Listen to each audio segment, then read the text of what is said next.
बच्चे से गुफ्तगू नहीं हम करते, हम बच्चे को लेक्चर देते हैं। अब कितनी बार बच्चा वो लेक्चर सुनेगा, तंग आ जाता है बच्चा वो लेक्चर सुन सुन के।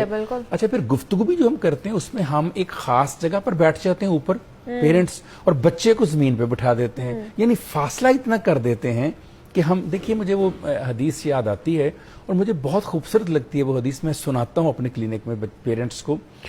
एक सहाबी रसूल सल्लल्लाहु अलैहि वसल्लम की गुफ्तगू सुन रहे थे, उनका एक बेटा आया, उसने प्यार से चूमा और अपने एक जानों के ऊपर उनको बिठा लिया।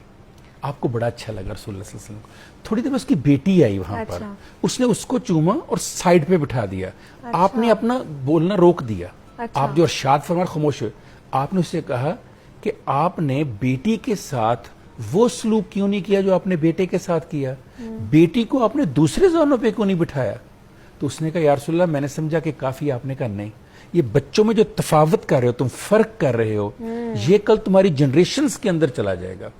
तो मैं अक्सर लोगों को कहता हूं कि रसूलुल्लाह सल्लल्लाहु अलैहि वसल्लम ने कितनी बारीक बीनी से ये मुशाहिदा करके हमें बताया कि जो आप बच्चों में फर्क करते हैं।